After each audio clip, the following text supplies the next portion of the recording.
Bonjour, bienvenue sur APC Pédagogie. Je vous propose aujourd'hui une solution pour l'exercice 7 sur apcpédagogie.com qui concerne les listes. Écrire un programme Python qui permet de demander à l'utilisateur de saisir une liste d'entiers. En cas d'erreur, le programme redemande la saisie sans être planté.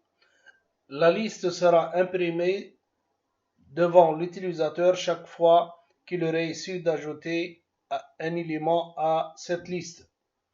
Puis, commenter le nombre des éléments dupliqués de la liste et enfin supprimer les éléments dupliqués ou les éléments en double de cette liste et afficher la nouvelle liste. Pour commencer, je vais créer un nouveau fichier et je vais commencer par un titre pour dire à l'utilisateur qu'il est appelé d'entrer des valeurs. Ainsi, il précise simplement entrer quand il est terminé. Ensuite, je vais déclarer deux variables. Premièrement, c'est la liste des valeurs, liste des éléments, la liste où on va stocker les éléments saisis par l'utilisateur, puis un nombre d'éléments saisis par l'utilisateur. Donc, je vais commencer par une boucle while. Boucle while true. N'oubliez pas l'indentation pour les boucles où je vais stocker la valeur saisie par l'utilisateur dans une variable que j'ai appelée valeur. Valeur égale input, saisir une valeur et je vais tester si cette valeur est un élément qui sera stocké ou non. Donc je vais utiliser la boucle if valeur, else, et je vais bien sûr dans le else je vais utiliser le break. Pourquoi break ici? Break c'est l'instruction break termine la boucle qui la contient. Donc, ici en cas d'erreur je vais terminer la boucle if et je vais reviendrai à la boucle while. Maintenant en cas de réussite, le programme est appelé de bien sûr ici de remplir notre liste. Donc liste valeur qui est une variable liste qui est déjà déclarée. Point append, la fonction qui va ajouter les éléments à notre liste. Une valeur bien sûr des éléments de type integer et ici je vais incrémenter la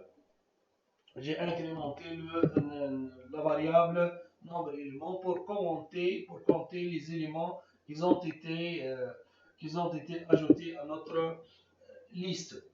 Bien sûr, il me reste l'affichage. L'affichage, c'est chaque fois, l'exercice nous dit chaque fois, on va essayer d'ajouter les valeurs saisies par l'utilisateur. On va l'afficher chaque fois.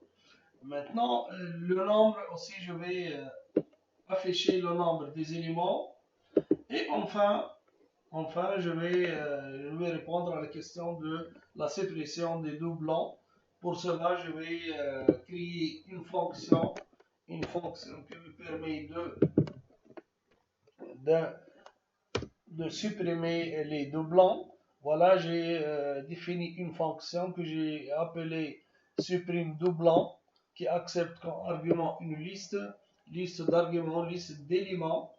J'ai déclaré une nouvelle liste que j'ai appelée nouvelle liste for élément. Donc je vais parcourir les éléments de la liste et si l'élément se trouve dans la liste, je vais l'ajouter dans la nouvelle liste. Donc autrement dit, je vais lire l'ancienne liste qui est déjà remplie et acceptée par la fonction comme étant argument.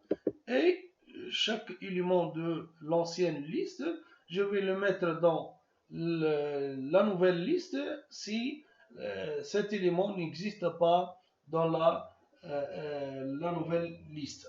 Donc, puisque j'ai utilisé une fonction ici, donc je suis appelé d'utiliser la le mot-clé return nouvelle liste. Donc il me reste qu'appeler cette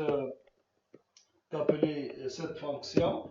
Je vais l'appeler en utilisant dans le print. Donc je vais l'utiliser avec print. Ici vous le voyez, la nouvelle liste et je vais exécuter mon programme pour voir le résultat. Exécuter ou run. Voilà, notre programme me demande de saisir une valeur. Donc je vais taper 14 par exemple. Voilà la liste des éléments qui ont été ajoutés à la liste sont affichés déjà. Et je vais taper une autre fois 14. Je vais taper 12, 1, 12 et 1 et 10.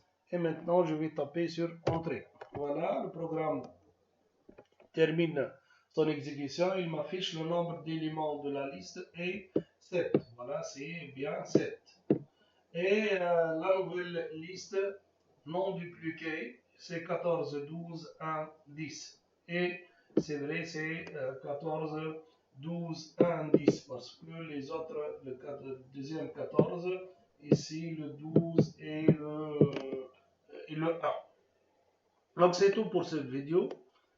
Si vous l'appréciez, n'hésitez pas à la partager et à la liker. Merci et au revoir.